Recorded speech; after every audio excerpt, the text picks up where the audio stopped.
All right, so you've played the breaks off of Baldur's Gate 3, and I don't blame you because it's become quickly one of my favorite games of all time. You've played multiple playthroughs, you've tried to balance multiple relationships at once, and you can't seem to get Karlach and Shadowheart at the exact same time, well, unless you play as one of them. Maybe I should do another playthrough. Anyway, you start to think to yourself, you know what? I think it's time for me to have a palate cleanser, play something different. I don't want to feel any burnout. And I've felt the same. There's been other games that I've been dipping my toes into as well. So I figured I would make a list of 6 games that I would try after playing Baldur's Gate 3. Now, I want to preface this by saying that this video isn't in any type of order. These are just games that I'm really interested in, and I think that they're great follow-up experiences to Baldur's Gate 3. The first game on the list is Pathfinder Wrath of the Righteous. Developed by Owlcat Games, this game is based on the Pathfinder tabletop system and offers a much more hardcore RPG experience in comparison to Baldur's Gate 3. Set in a war-torn, demon-infested world called Golarion, players assume the role of customizable heroes that must rally allies, make crucial choices, and engage in strategic combat.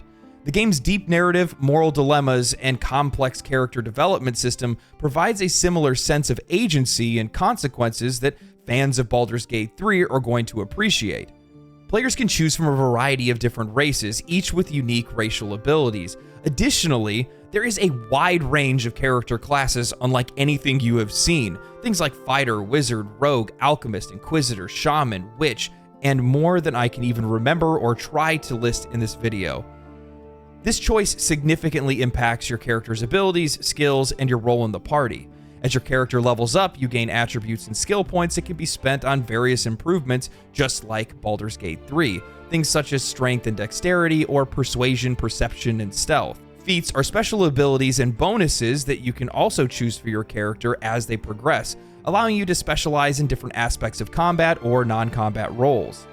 Your character's moral alignment is incredibly important in Pathfinder Wrath of the Righteous, and it's something that's determined by the moral choices that you're going to make throughout the entire game. These choices can impact the storyline, your relationships with different characters, and even the subclasses and abilities that become available to you. One of the more unique features of character progression in this game is the inclusion of mythic paths. These grant your character supernatural abilities and a unique storyline.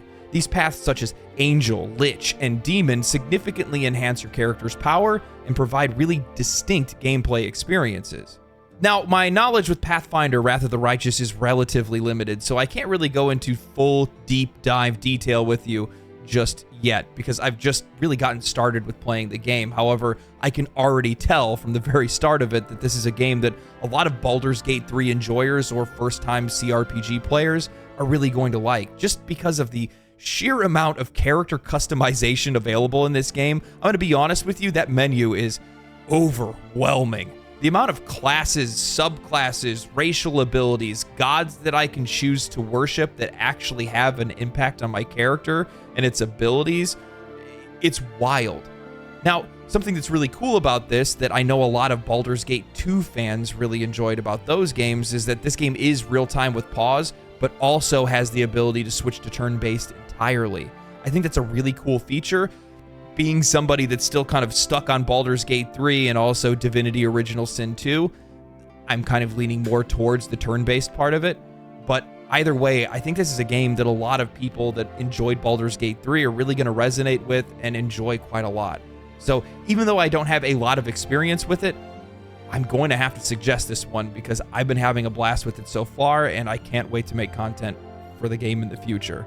Especially with seeing how many of you big fans of Pathfinder constantly comment on my videos, so I'm giving in.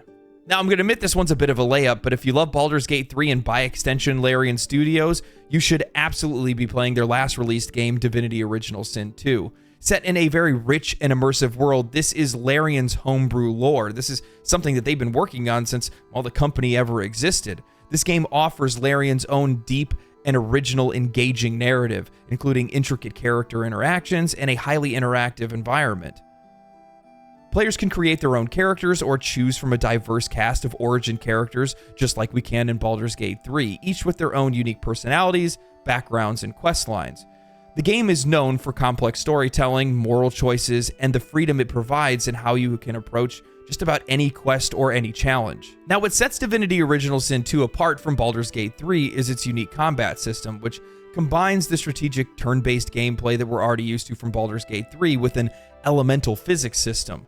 Players can manipulate the environment and use a variety of skills and spells to be able to gain the upper hand in battle.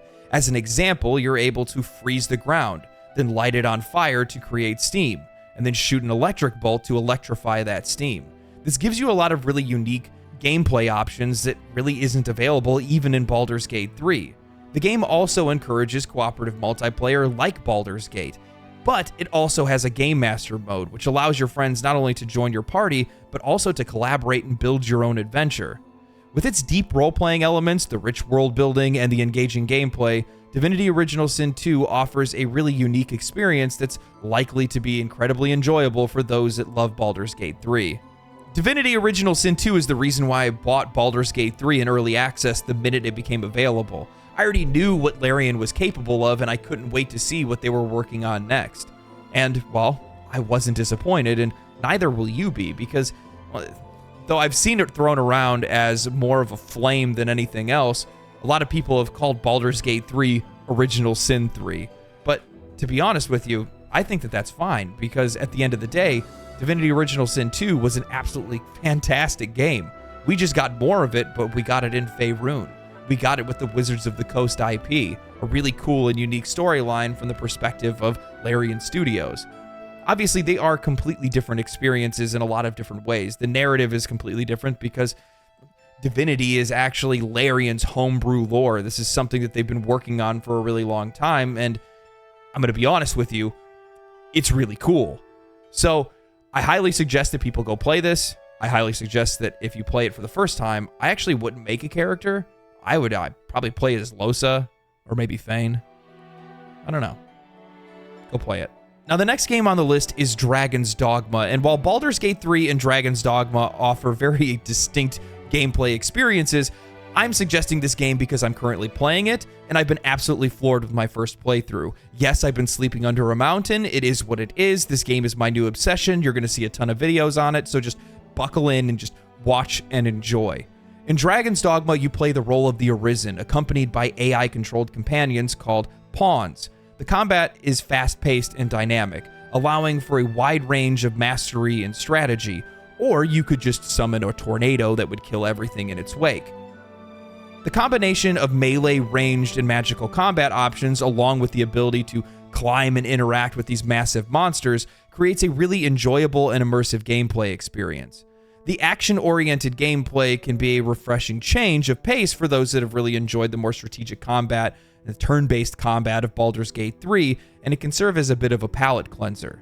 Dragon's Dogma offers an open-world fantasy setting that's rich and mysterious, and it has a really interesting and unique narrative. You can explore these really impressively vast and diverse areas for a world that was created 11 years ago. This game is filled with a variety of quests, tough boss fights, and different kinds of secrets to uncover. The game encourages exploration and experimentation, much like Baldur's Gate 3, allowing players to be able to discover the lore and the mysteries of the world at their own pace. Additionally, the pawn system I mentioned earlier really adds an interesting layer of depth to the game. As players hire and also customize their own pawn, these characters actually start to learn your own tendencies and the world. These AI companions learn from their experiences in the game and then adapt to your style, providing both a strategic depth to the game that I really wasn't expecting and an element of social interaction. I started playing Dragon's Dogma because I saw the trailers for Dragon's Dogma 2. I'm not going to act like I found this of my own volition. No, I was blown away by the trailers. The game looked incredible, and then I looked at the Dark Arisen trailers and the Dark Arisen gameplay and was like, dude, what? Wait a minute. How have I not played this game? And then I also went back and looked at all the games that came out in 2011 and 2012 and was like, oh, there's actually a lot of reasons why I didn't play this game. So that makes a lot of sense. But I've really been enjoying this game. It is definitely a blend of Dark Souls and Monster Hunter. It's almost as Elden Ring if Elden Ring didn't exist yet. It's a lot of fun. The world is really cool to interact with. There's a lot of really funny and interesting moments. The voice acting's relatively campy, but it's also enjoyable. And what's wild about this game is that technically it's not even really complete. The game's budget was cut way early, and really Capcom didn't have a whole lot of faith in the release. And what ended up being released was still incredible, which is wild to me. This game has tons and tons of hours of gameplay that you can be able to sink yourself into. And the community around the game is very much alive, which is also crazy. But they've been really cool to be able to interact with. They've been hopping in some of my streams and giving me different tips and things like that. And it's just been really fun to play. I love this game, and I honestly cannot wait to talk about it more. And that's going to be coming very, very soon. Now, transitioning from Faerun to the futuristic dystopia of Cyberpunk 2077 can be an exhilarating change of pace for those that are seeking a different kind of RPG experience. Cyberpunk 2077 offers this sprawling open-world environment set in the dark and gritty Night City. Damn, that sounded good. The game offers a complex narrative that's filled with this really introspective and weighted stories, incredible voice acting, and next-level performance capture, much like Baldur's Gate 3. And to be honest with you, in a cinematic sense, these games are very much alike. If you really enjoyed the character interactions that you had in Baldur's Gate 3, you're likely going to really love Cyberpunk 2077. Cyberpunk offers a wide array of character customization options that was really expanded upon in the 2.0 update and the introduction of the game's Phantom Liberty expansion. You've likely enjoyed developing a character and seeing the impact of your choices shape your builds in Baldur's Gate 3, and Cyberpunk 2077 is set to deliver on more of that. Skill proficiencies actually level with use like Elder Scrolls games, multiple skill trees are based off of your core stats, and a completely different progression system is unlocked with the DLC. Cyberpunk 2077 today delivers on what was promised 3 years ago. It has this incredibly introspective story that I think is really worth experiencing. These captivating visuals, memorable characters, an absolute banger of a soundtrack, and a true character-building RPG experience that the game was always lacking. Now, I plan on doing a video about this in the future, but one of the things that I really like about Cyberpunk 2077, and I think is something really unique to the game, is that I feel like I'm actually playing the character that I imagined. The character that I set out to make plays how I want it to actually play, and I think that's something that's really cool and a really valuable experience. And I'm really happy that I waited to play Cyberpunk, because I wasn't a part of the team of people that were really not happy with how the game released, because, well, I saw the videos and just completely didn't play the game. And I'm really happy that I did, because now I get to enjoy the game without having any weird biases or any bad experiences from the past.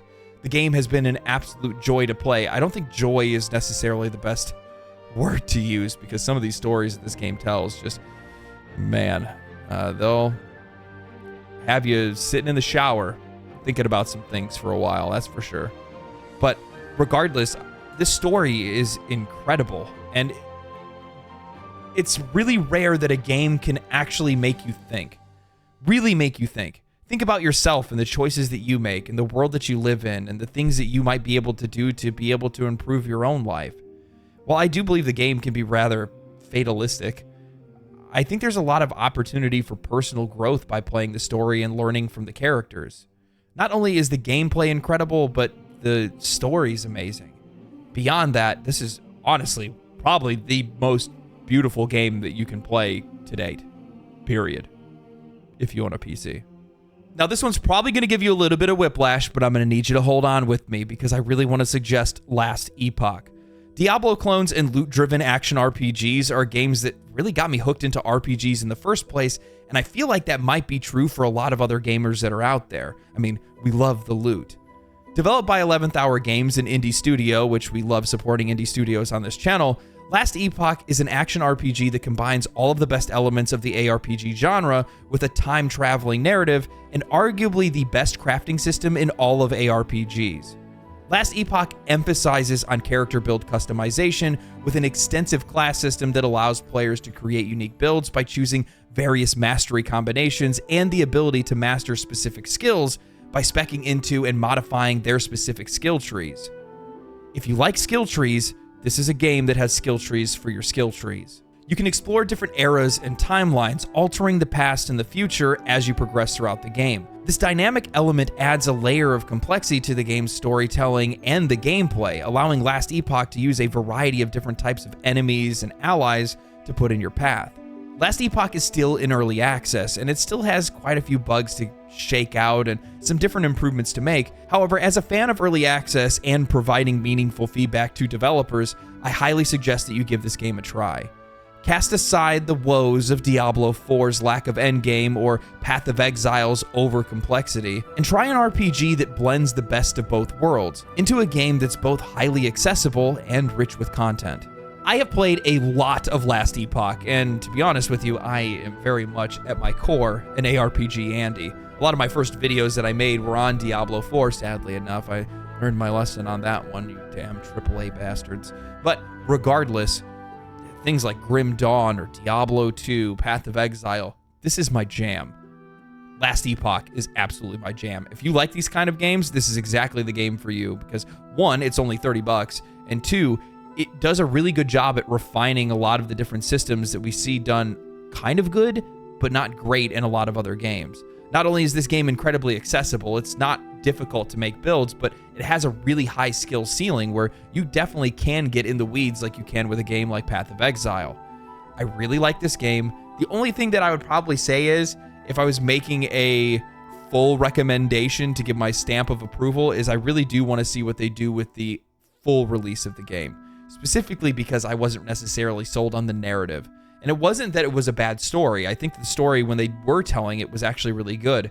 My only problem as somebody that just really loves RPG stories is that they just weren't telling it in a very, I don't know, holistic way. There was some voice acting and then some not. And then when they would hit you with dialogue, it'd be like these long blocks of dialogue. And it's too much when you're trying to play an action-based game in the first place. I don't know. But I still suggest the game regardless because I think it's really cool to be able to support some of these indie studios. They've done a great job with the game. They're going to continue to work on the game. It's obvious that these guys love the genre. They love this game. They love what they're working on, and I am in full support of that. Now for the last game on the list, Solasta: Crown of the Magister. This is an indie turn-based CRPG that's developed by Tactical Adventures. Set in a high fantasy world inspired by Dungeons & Dragons, Solasta offers an engaging experience that, like Baldur's Gate 3, features a faithful adaptation of D&D's 5th edition rule set, which, with its current expansion, Palace of Ice, raises that level cap up to level 16.